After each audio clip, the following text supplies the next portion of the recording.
ونعوذ بالله تعالى من شرور أنفسنا ومن سيئات أعمالنا من يهده الله تعالى فلا مضل له ومن يضلله فلا هادي له وأشهد أن لا إله إلا الله وحده لا شريك له وأشهد أن محمدا عبده ورسوله يا أيها الذين آمنوا اتقوا الله حق تقاته ولا تموتن إلا وأنتم مسلمون يا أيها الناس اتقوا ربكم الذي خلقكم من نفس واحدة وخلق منها زوجها وبث منهما رجالا كثيرا ونساء واتقوا الله الذي تساءلون به والأرحام إن الله كان عليكم رقيبا يا أيها الذين آمنوا اتقوا الله وقولوا قولا سديدا يصلح لكم أعمالكم ويغفر لكم ذنوبكم ومن يطع الله ورسوله فقد فاز فوزا عظيما ما بعد فإن أصدق الحديث كتاب الله تعالى وأحسن الهدي هدي محمد صلى الله عليه وآله وسلم وشر الأمور محدثاتها وكل محدثة بدعة وكل بدعة ضلالة وكل ضلالة في النار وبعد. Alhamdulillah, we're almost at the end of Ramadan. Eid is coming very close, and probably it's good to kind of spend some time pondering upon some of the things that we did throughout this blessed month of Ramadan. It's definitely a Ramadan that is different from any Ramadan that we've ever been through. Staying at home, not going for Taraweeh, not being able to kind of have iftar with others, definitely kind of put a different color to this month as opposed to every single Ramadan that most of us have ever gone through. So, but nonetheless, I mean, there's been a lot of aspects of Ramadan that doesn't really change. And one of the things that is always tied to the month of Ramadan, especially when we think about what have we achieved, what have we done, we've done a lot of things. We prayed lots of prayers, long prayers. We read a lot of Quran. We made a lot of vicar. We fasted. We gave out in charity for masajid, for people, for different purposes.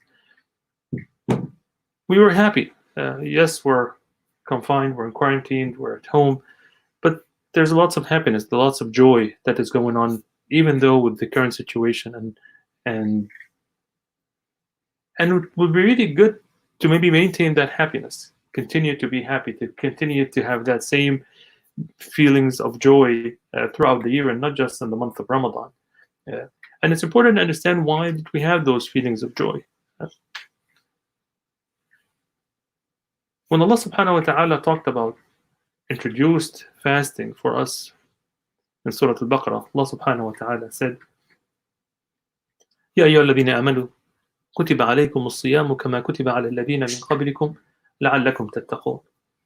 Allah subhanahu wa ta'ala has made fasting an obligation upon us for one purpose, the purpose of attaining taqwa, to have taqwa of Allah subhanahu wa ta'ala. And taqwa is, as some people try to translate it to fear of Allah. But really taqwa isn't fear. Fear is khawf in Arabic. Taqwa is different. Taqwa is to protect oneself, to put a guard between us and between the anger, the wrath of Allah subhanahu wa ta'ala. We know that Allah subhanahu wa ta'ala could be displeased with us when we do certain things, and we try to shield ourselves, we try to kind of protect. This is what taqwa is. It's trying to protect yourself from falling into these things. Yeah. And for anybody to be able to have taqwa, you need to have a little bit of distance. For a person who is right exactly at the edge, this isn't somebody who is trying to protect himself or herself. The hadith of An-Nu'man ibn Bashir radiallahu anhu, he says, أَلَا وَإِنَّ لِكُلِّ مَلِكٍ حِمَى, that for every king there is a protected area. أَلَا وَإِنَّ لِكُلِّ مَلِكٍ حِمَى أَلَا وَإِنَّ حِمَى اللَّهِ مَحَارِمُ, that the hima, the protected area of Allah subhanahu wa ta'ala, are the things that He has made haram, has made unlawful. Right before that, he also mentions that al-halal bayyin wal-haram bayyin. This is the beginning of the hadith. وَبَيْنَهُمْ أُمُورٌ مُشْتَبِهَاتٌ. So there are things that are halal, there are things that are haram. And there are things that could be confusing for لَا يَعْلَمُهُنَّ كَثِيرٌ مِنَ النَّاسِ. Most people may be confused about them. كَالرَّاعِ يَرْعَى حَوْلَ الْحِمَى. This is the example of a shepherd who's trying to graze his cattle the sheep around that protected area. يوشك أن يرتع فيه. The sheep may not know the difference between what is theirs and what is protected. So they may actually go into that protected area. And the way to protect ourselves from getting into that protected area is to have a little bit of distance, so that we're not really on the fence. That's why when you see Allah subhanahu wa ta'ala making things unlawful in the Quran, He uses the word فَجِتَنِبُوهُ. فَجِتَنِبُوهُ. إنما الخمر والميسر والأنصاب والأزلام رجس من عمل الشيطان فاجتنبوه. All of these things, khamr, intoxicants, maysir, gambling, and other things, they are unlawful. We should اجتنبوه, stay away from it. And this stay away from it is basically meaning to have that distance. To have that distance between you and between it. Yeah. Sometimes, as the scholar mentioned, sometimes you'd need to give up some of the halal in order to make sure that you don't really fall into the haram. Yeah. And this is really what taqwa is trying to kind of shield yourself, try to protect yourself from something that could happen. And you do this by training yourself to stay away from haram things. And this is what Ramadan is. It's a training period. It's 29 or 30 days where you train yourself to stay away from haram things. Actually, you train yourself to stay away from halal things. Because throughout the month of Ramadan, definitely we stay away from haram things, but at the same time, we're staying away from a lot of the halal. From eating, from drinking, from other things. And when you have that, when you know that you can actually do this, so by the end of Ramadan, food is not really an issue. You don't even think about it. Drink is not an issue. We don't really think about it. We've trained, we know now that we have that capability. When we decide that we want to stay away from something, we can. And this is what Allah subhanahu wa ta'ala trains us to do. And this is the concept of taqwa that should be probably the best outcome of the month of Ramadan.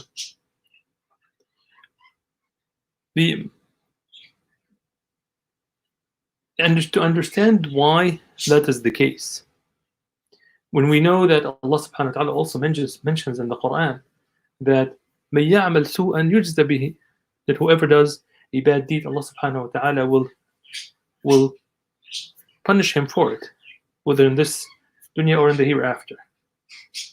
And the more a person gets into the habit of doing a lot of haram things, the more Allah subhanahu wa ta'ala will impose some of those punishments on him or her. In the people who came before us, the righteous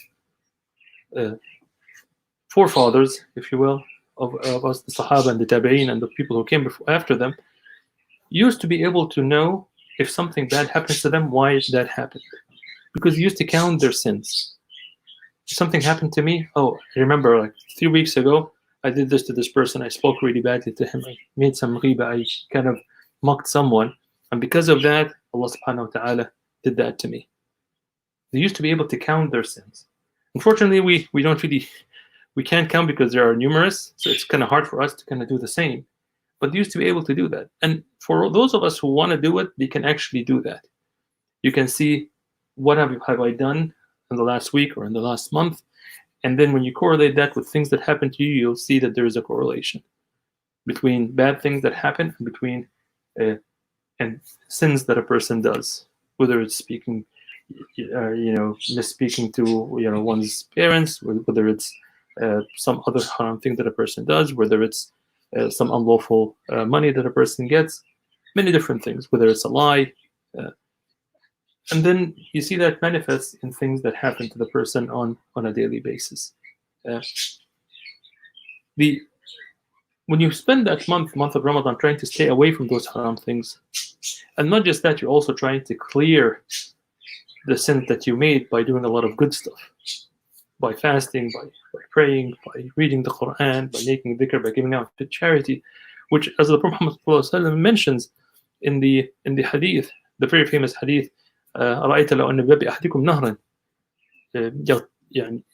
if each one of you has a river that kind of passes next to him, يغتسل منه كل يوم 5 مرات. Every day you will wash yourself five times from that river. هل يبقى من درنه شيء? Will that person have any dirt on his body? And the Sahaba said no. So the Prophet Muhammad said that the 5 daily prayers are the same.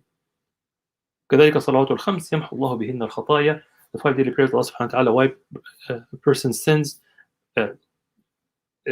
between each and every prayer. So whatever sins that we do between the prayers, if a person does them in the right way, Allah subhanahu wa ta'ala forgives his or her sins. So that what makes the month of Ramadan, the month of ta'ah, the month of obedience to Allah subhanahu wa ta'ala, and all of this manifests itself in happiness, in joy.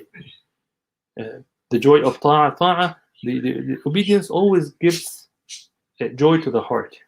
When Allah subhanahu wa ta'ala says, "Alaa bi-dhikri llahi tatma'innu al-qulub," it is with the dhikr, with the remembrance of Allah subhanahu wa ta'ala, that the hearts get its tranquility. So the more we're engaged in this, the recitation of the Quran is a form of dhikr. The tasbih is a form of dhikr. All of these things, the prayers that we do is a form of dhikr. The more we do that over and over again, the hearts get its joy, and the tranquility descends upon us, and this is kind of the reason why we have that joyful feeling within the month of Ramadan. It's probably the month with the least amount of stress, the month where we have a lot of again, as I said, happiness amongst everybody. Usually in the normal days, that also coupled with the going into the masajid, interacting with others, having surrounding yourself with a lot of really beautiful people that can help you maintain that joy as well. But nonetheless, still with all what's going on, we still were able to have some of that with our families and loved ones.